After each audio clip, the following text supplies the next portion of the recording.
जो R.H. Whittaker, इनके बारे में हमने लास्ट टाइम पे बताया था कि इन्होंने क्लासिफिकेशन में 5 किंगडम बताया।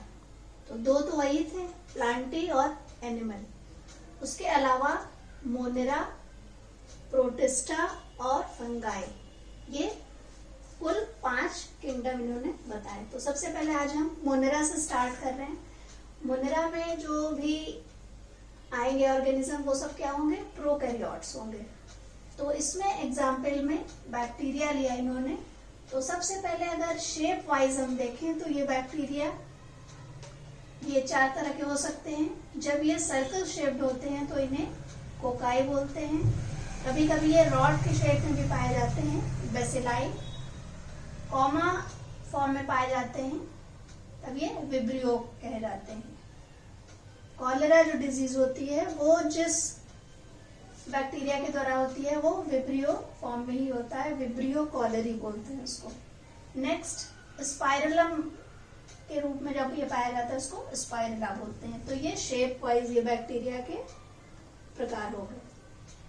अब हम इनके कुछ खासियत इनकी देखते हैं। जैसे आर्कियो बैक्टीरिया, इसके अंदर वो सारे बैक्टीरिया आएंगे जिनके अंदर ये कैपेबिलिटी होती है कि ये एक्सट्रीम कंडीशन में भी, यानी बहुत ठंड, बहुत ज्यादा टेम्परेचर, इन सब में भी आसानी से दे कैन सर्वाइव। तो जब ये सॉल्टी एरिया में ये बैक्टीरिया अपनी लाइफ को सर्वाइव कर सकते हैं तो इन्हें हेलोफाइट्स कहते हैं। बहुत गर्मी में जब ये रहते हैं तो इन्हें थर्मो एसिडोफाइल्स बोलते हैं। ये टर्म्स आप लोग याद रखेंगे, ये क्वेश्चन ऑब्जेक्टिव में ये पूछे जाते हैं। फिर अब आ जाते हैं मार्शी एरिया। मार्शी एरिया कौन सा एरिया होता है, जहाँ सड़न हो, पानी हो, कीचड़ हो, तो वो एरिया होता है। वहां पे जो गैसेस निकलती हैं उनको इसीलिए मार्श गैस बोलते हैं। मीथेन को मार्श गैस भी बोलते हैं क्योंकि वो मार्शी एरिया में पाया जाता है। तो वहां पे जो बैक्टीरियाज हैं वो मिथेनोजेंस होते हैं। और ये मेनली गाय या बुफेलो, काऊ, इन सब में इनके गट्स में पाए जाते हैं। इसीलिए उनका जो गोबर होता है उसके अंदर जो गैसेस होती हैं उनमें मीथेन होता है। तो उसकी जो विशेष गंध होती है वो इसी बैक्टीरिया के कारण होती है। अब नेक्स्ट हम बैक्टीरिया को देखेंगे कि ये फीडिंग के आधार पर ये कितनी तरह का हो सकता है। तो नेक्स्ट है यू बैक्टीरिया। तो यू बैक्टीरिया के अंदर जो हम एग्जाम्पल ले रहे हैं वो साइनोबैक्टीरिया। साइनोबैक्टीरिया मतलब ब्लू ग्रीन एल्गी। ग्रीन है यानी इसमें क्लोरोफिल पाया जाता है और क्लोरोफिल का ए फॉर्म पाया जाता है। ब्लू के लिए कौन सा इसमें पिगमेंट होता है, फाइकोबिलिन। ये पिगमेंट है जो ब्लू कलर के लिए रिस्पॉन्सिबल है। तो इसमें ग्रीन कलर है, इसका मतलब है इनका नेचर क्या होगा, ये फोटोसिंथेटिक होते हैं। They can make their food, तो ये ऑटोट्रॉफ्स हैं। फिर यूनिसेलुलर हैं, ये कॉलोनी में भी रह सकते हैं यानी ग्रुप में भी रह सकते हैं, फिलामेंटस फॉर्म में भी रह सकते हैं। टेरेस्ट्रियल भी हैं, जमीन में भी रह सकते हैं, वाटर में भी रह सकते हैं। वाटर में भी क्या, फ्रेश वाटर में भी रह सकते हैं और मराइन वाटर में भी रह सकते हैं।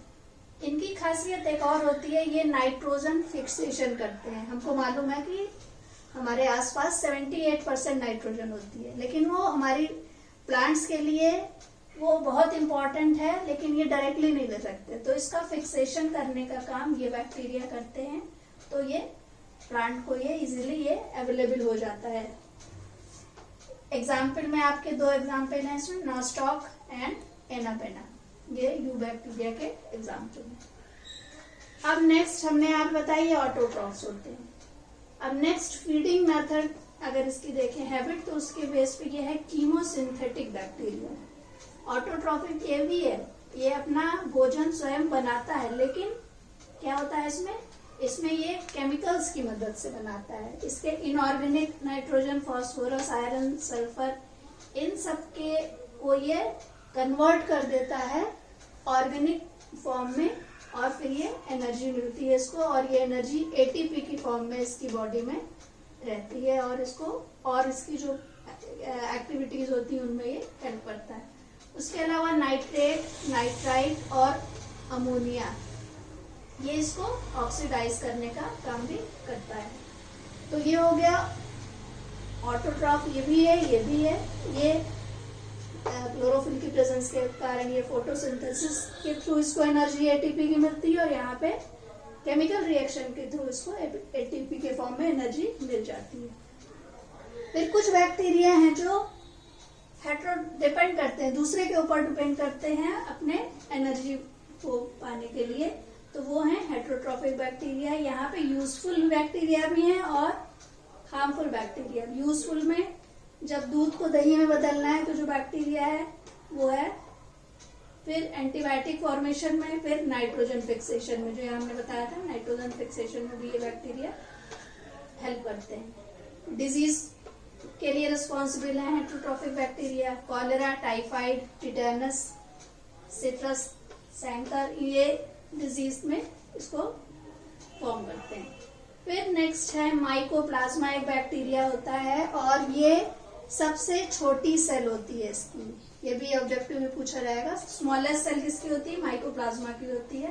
फिर माइकोप्लाज्मा एक जीनस है जिसकी स्पीशीज है माइकोप्लाज्मा निमोनी। इससे ह्यूमन में निमोनिया डिजीज होती है और जिसमें कफ, फीवर, ये सारे उसके सिम्टम होते हैं। ये हो गए डिफरेंट फॉर्म ऑफ बैक्टीरिया। अब बैक्टीरिया में क्या है, रिप्रोडक्शन का मोड क्या क्या हो सकता है? फिशन, स्पोर फॉर्मेशन, ये हो गया। इसके अलावा सेक्सुअली भी ये रिप्रोड्यूस कर सकते हैं। कैसे? इसमें क्या होता है, एक बैक्टीरियम से दूसरे बैक्टीरियम में प्रिमिटिव डीएनए का ट्रांसफर होता है, जिससे इनमें ये रिप्रोडक्शन भी होता है। तो ये हमने आपको ये इसके 5 किंगडम में से पहला मोनेरा के बारे में बताया। कल हम आपको प्रोटिस्टा के बारे में बताएंगे।